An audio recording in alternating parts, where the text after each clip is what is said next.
Hey there, welcome. So you've probably heard the word network protocol floating around and wondered what on earth does that actually mean? Don't worry, by the end of this video, you're going to understand exactly how computers talk to each other across the internet, and it's way cooler than it sounds. Let's dive in. Let's start with the basics.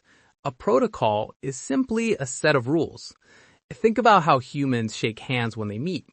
There's an unspoken agreement on how to do it. Computers do the same thing. A network protocol is the agreed-upon set of rules that allows devices to communicate with each other. Without these rules, every computer would just be speaking a different language. Imagine if every country spoke a completely different language with no translators anywhere. Communication would be a mess. The same thing would happen with computers without protocols. They make sure data gets sent, received, and understood correctly every single time. Protocols create order out of what would otherwise be total chaos on the network. Here's something really cool. The internet isn't just one thing. It's built in layers. Think of it like a burger. Each layer has a specific job, and they all work together to deliver data from one place to another. We call this the OSI model, the Open Systems Interconnection model. It has 7 layers, and each one handles a different part of communication. Layer 1 is the physical layer. This is the most basic level. It's all about the actual hardware. We're talking cables, fiber optics, Wi-Fi radio waves, and electrical signals. This layer just moves raw bits, zeros and ones, from one device to another. Think of it as the road that all data travels on.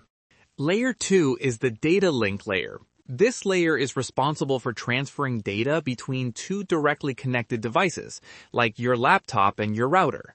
It packages raw bits into frames and uses MAC addresses to make sure data goes to the right device on your local network.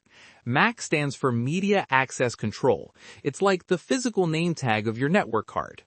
Layer 3 is the network layer, and this is where IP addresses live. This layer is responsible for routing data packets across multiple networks, all the way from your device to a destination on the other side of the world. Think of it like a GPS for your data. It figures out the best path to get there. Layer 4 is the transport layer. This is the traffic controller of the internet. It takes large chunks of data and breaks them into smaller pieces called segments. It also makes sure everything arrives in the right order and that nothing gets lost along the way. The two big players here are TCP and UDP, and we'll dig into both of those in just a moment. Layers 5, 6, and 7 are the session, presentation, and application layers. Layer 5 manages connections, starting, maintaining, and ending communication sessions. Layer 6 translates data formats so different systems can understand each other. And Layer 7, the application layer, is what you actually interact with. That's your web browser, your email app, your video streaming service. It's the top of the stack. All right, let's talk about two of the most important protocols out there, TCP and UDP. These both live in the transport layer, but they work very differently. TCP is like a registered mail service. It guarantees delivery and confirmation. UDP is like dropping a flyer in someone's mailbox. Fast, but no guarantee they picked it up. Let's explore each one. TCP stands for Transmission Control Protocol. When you load a web page or send an email, TCP is working behind the scenes. It establishes a connection using what's called a three-way handshake. SYN, SYN, ACK, ACK. Every packet of data is acknowledged, and if anything is lost, it gets resent. It's slower than UDP, but it's incredibly reliable. UDP stands for User Datagram Protocol. It throws data out there as fast as possible without waiting for any confirmation. This makes it perfect for things like online gaming, video calls, and live streaming, where speed matters more than perfection. A few dropped packets? No big deal. A tiny glitch is better than lag. Now, let's talk about IP addresses. IP stands for Internet Protocol. Every single device connected to the internet, your phone, laptop, smart TV, has a unique IP address. Think of it like a home address.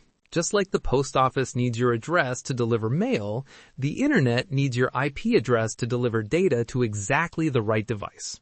There are two versions of IP addresses, IPv4 and IPv6. IPv4 uses 32 bits and gives us about 4 billion unique addresses, which sounds like a lot, but we've almost run out.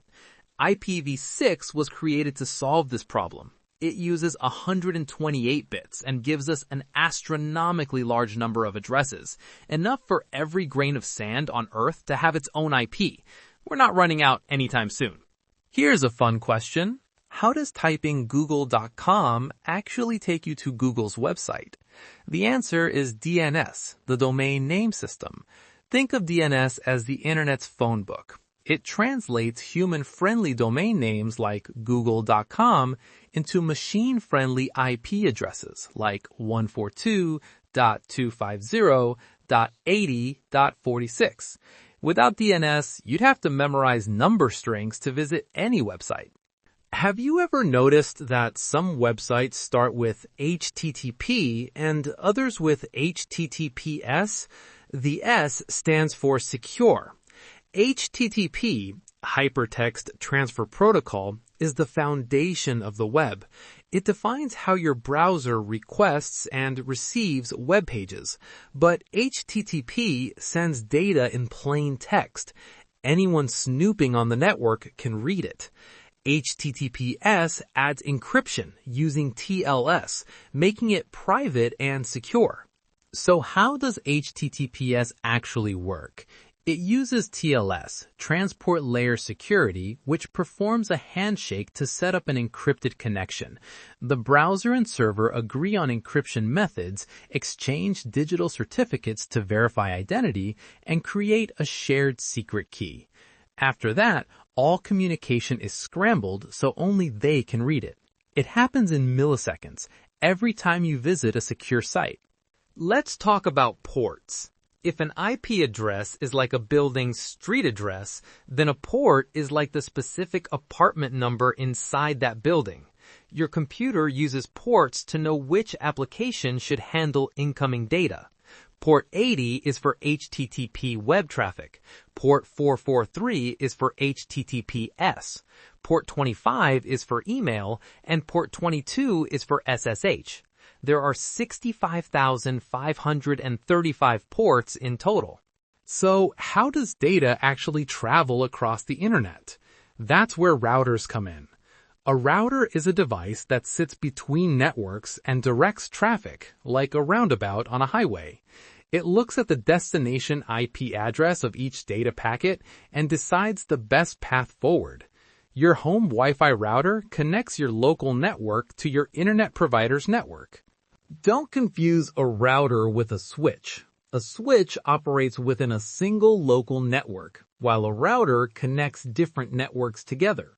A switch connects multiple devices within the same network. It uses MAC addresses to send data only to the specific device that needs it, rather than broadcasting to everyone. This makes your local network faster and more efficient.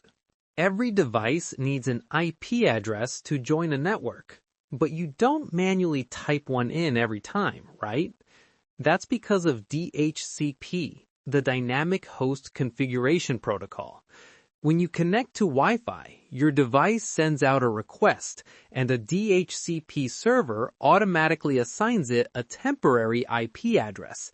It's like a hotel check-in desk handing out room keys automatically. Here's something clever. At home, all your devices share one public IP address when communicating with the internet. This is done using NAT, Network Address Translation. Your router translates your device's private IP address into the single public IP and vice versa for incoming data. It's like a company having one main phone number but routing calls to individual desks internally. Your network needs protection, and that's the job of a firewall. A firewall monitors and controls incoming and outgoing network traffic based on rules you set. Think of it like a security guard at the entrance of a building. Only people on the approved list get in. Firewalls can be hardware, software, or both. They're your first line of defense against hackers and malicious traffic. Networks can get very large. To manage them better, we divide them into smaller chunks called subnets, short for subnetworks. Think of it like a city divided into neighborhoods. Each subnet has its own range of IP addresses, which makes routing more efficient and improves security. A subnet mask tells the network which part of an IP address is the network and which part is the device. Let's look at two more useful protocols. FTP, File Transfer Protocol, is used to transfer files between computers over a network. It's how websites used to be uploaded to servers. Then there's SSH, Secure Shell, which lets you remotely control another computer securely through an encrypted command line terminal. Developers use SSH all the time to manage servers without ever physically touching them. Ever wonder how email travels from your computer to someone else's inbox? It uses three protocols. SMTP, Simple Mail Transfer Protocol, is used to send emails. IMAP, Internet Message Access Protocol, lets you access emails from multiple devices while keeping them on the server. POP3, Post Office Protocol, downloads emails to one device and removes them from the server. Together, they power your entire inbox. Have you used a VPN? VPN stands for Virtual Private Network.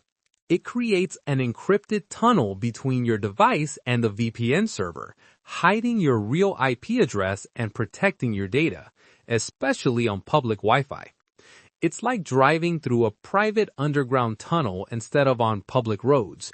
Your internet provider and hackers can only see that you're connected to the VPN, not where you're actually going. Now that you know all these protocols, let's zoom out. In the real world, we don't actually use the full 7-layer OSI model for most things. Instead, we use the simpler TCP IP model, which has just 4 layers: network access, internet, transport, and application. Most of the protocols we talked about today, IP, TCP, UDP, HTTP, DNS, all fit neatly into this 4-layer model. Let's put it all together. When you type youtube.com and hit enter, here's what actually happens. Your browser uses DNS to find YouTube's IP address. Your computer uses a DHCP assigned IP and NAT through your router to send an HTTPS request via TCP over port 443. Routers along the way use IP routing to deliver your data. YouTube's server processes it and sends back the video data, all in under a second. Isn't that incredible? Wow, you just covered a lot of ground. You now understand what protocols are and why we need them, the OSI and TCP IP models, key protocols like TCP, UDP, IP, DNS, HTTP, HTTPS, DHCP, NAT, SSH, FTP, and VPN, and how they all work together when you browse the internet.